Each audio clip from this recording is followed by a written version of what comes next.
I've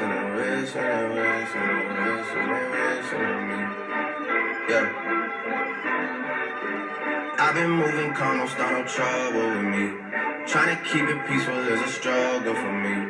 Don't pull up at 6 a.m. to cuddle with me. You know how I like it when you loving on me. I don't wanna die for them to miss me. Hey guys, how's it going? I'm Shelby Williams. I'm hosting Top Shelf Sports today. I'm glad to have you guys watching. Always appreciate the support. Of course, as you guys know, I'm a news reporter here in Albany, Georgia. I like to take some extra time at the end of my days and go through everything that's happened in sports, kind of break things down for you guys and really for myself and for anyone else who really cares about it as much as I do. Right now, we've got a really busy week. We're coming up on the draft next weekend, coming up on Easter here. But of course, we have round one of the playoffs, the NBA playoffs going on. And I want to make sure that we get right started touching on those topics. Now, continuing tonight, we've got round one. The Orlando Magic plays the Raptors in Toronto. I'm thinking that, first of all, I wanted to go back a little bit and say, the Orlando Magic have really come a long way. They've really shocked me in a lot of ways. I was the last person to kind of expect that they would be, going really anywhere at this point. Excuse me. However, they have really proven themselves this season so far. Their new coach and a couple of new guys that they've acquired recently, I'm really liking their style right now. They're showing a lot of resilience, which is definitely important, and especially squeezing into this playoff round here. First time they've made it in forever, so I think everyone's pretty excited about that. Evan Fournier struggled in game one. I think tonight we're going to see a lot better offense played than we did in game one. Of course, we're going to have to, because if not, they're not going to be able to pull out a second win against the Raptors. And I saw this crazy stat too. Orlando hit at least 45% of its threes in 9 out of 82 regular season games. Their three-point game has just been ridiculous. They've been sinking so many of them that I did not expect them to sink. Much better than the Raptors, of course. And clearly, when we look at it from a stepping back perspective, the Raptors are, honestly, let's be frank, they're a lot better team than the Magic are. They're a lot better team than the Magic were this whole season. All of a sudden, I'm not sure if the Magic are getting a little bit lucky here. It might be a little bit of luck, but I think it is a lot of hard work and everything that the coach is doing, finally coming in and really showing off and really showing how well they have been doing lately. And of course, we've got DJ Augustin is unstoppable tonight. We need to see consistency with the threes, and after that I think we'll be okay if we can get that consistency. So let's go ahead and watch some of this here. Their highlights from the last game. Gasol and Vucevic to jump it up, and Toronto controls.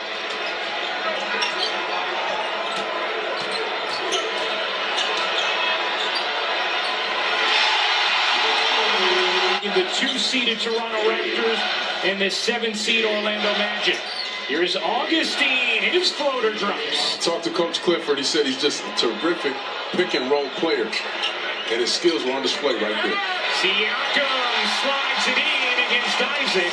Now Lowry is sort of the lone core member who's experienced the postseason doldrums that Toronto has endured, as Leonard hits another jumper in a postseason series. Well, it's a very big deal, and sometimes the younger teams will say ignorance is bliss. Look at the length and the block right there by young Jonathan Isaac. The maintenance program from the Raptors had said he feels really good right now. Gasol barrels in and softly touches it home. Augustine now will pedal it back out. Isaac using his length to lay it in.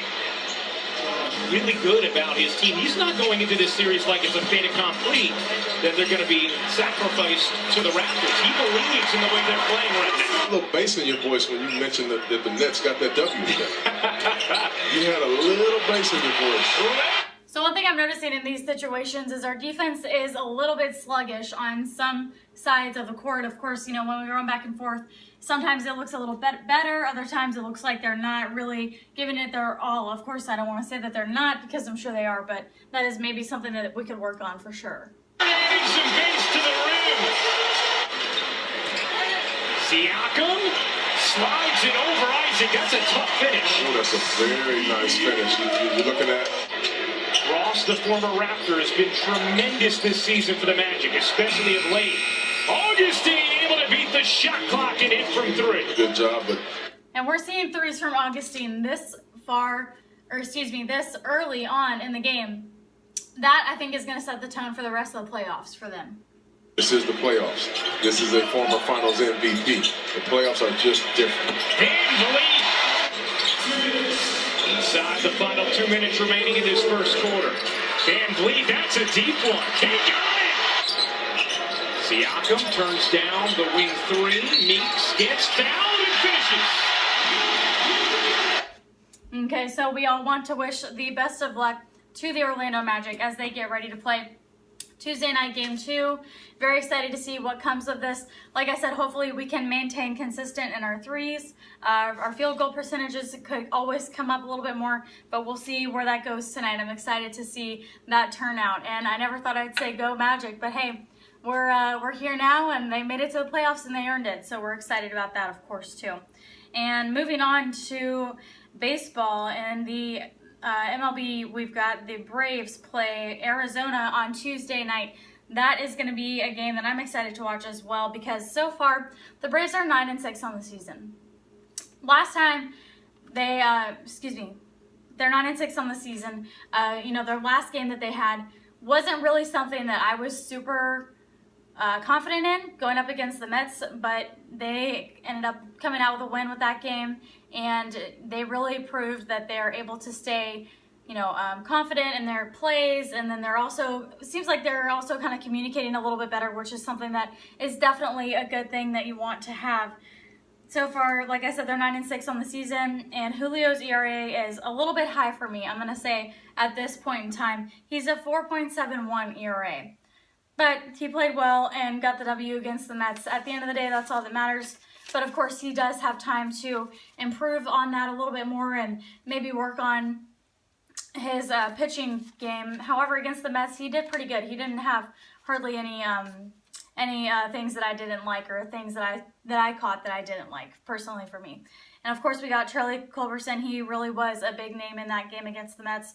He's been putting in work as well. I'm thinking the Braves will win this one and the season. I'm going to stay optimistic for the Braves. I really am, because I think that they've got all the right pieces to fit together. Now, moving forward, we just need to execute them correctly and professionally and, quickly, of course, which is another thing.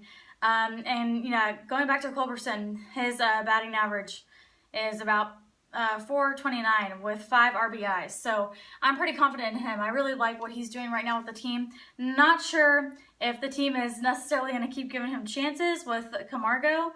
He's always going to be the guy for them. So let's check out some highlights from the Braves that we saw recently when they played the Mets.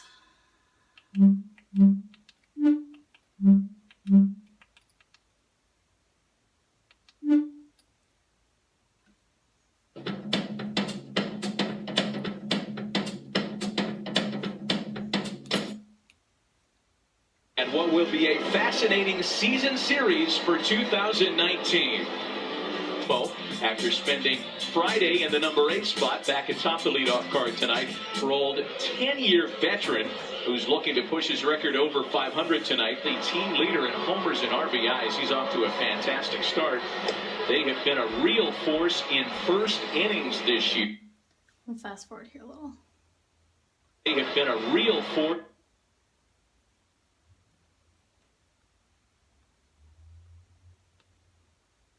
Vacated shift hole. A lot more of... Got to the Queens in 84 and 85 city, New York City. Into right field, and that's going to rattle around him. He's waving the runner all the way in. The reason why whatsoever he scores. Perfect relay. Spots like this. Ramos here, however, bounces the first pitch to shortstop, and that's tonight's Jacob deGrom going to work in Atlanta next. and makes him stand apart from the rest. And Jessica, if you hit it, he's a great fielder, and if you get on base, Here's his payoff pitch. And he loses Donaldson on ball. In his last start. Oh, wow. Well, that's a start. A great play by And more life. no strikeouts, but no damage in the bottom of the.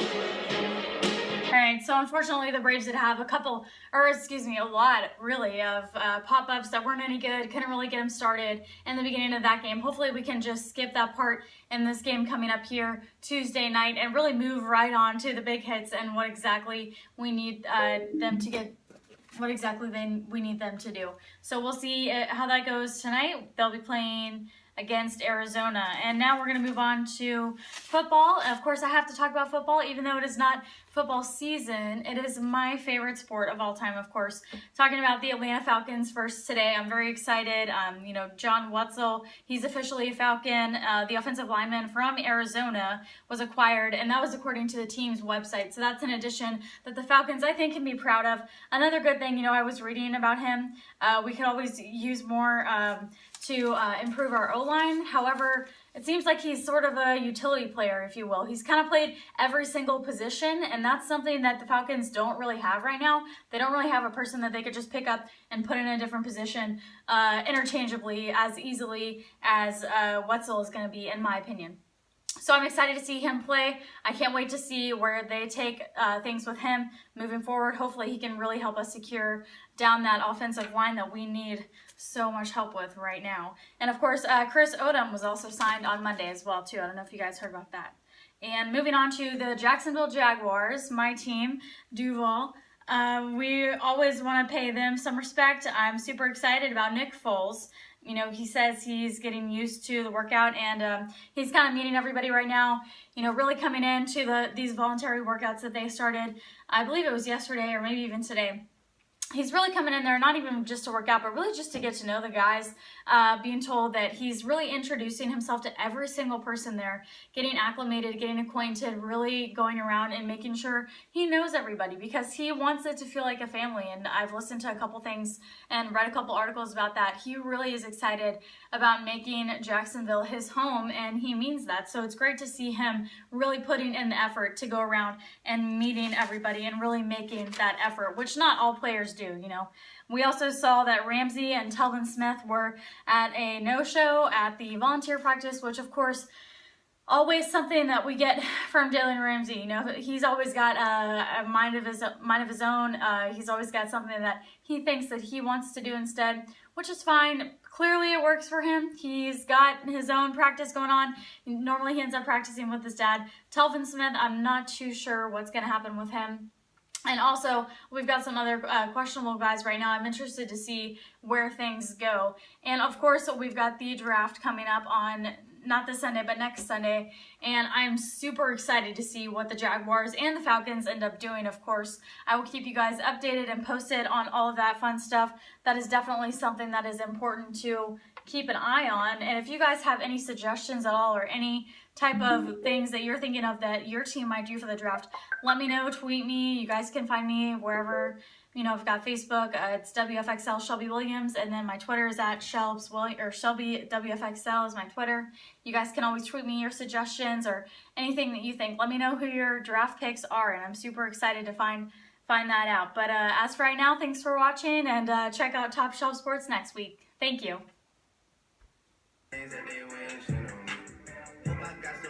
That I live me.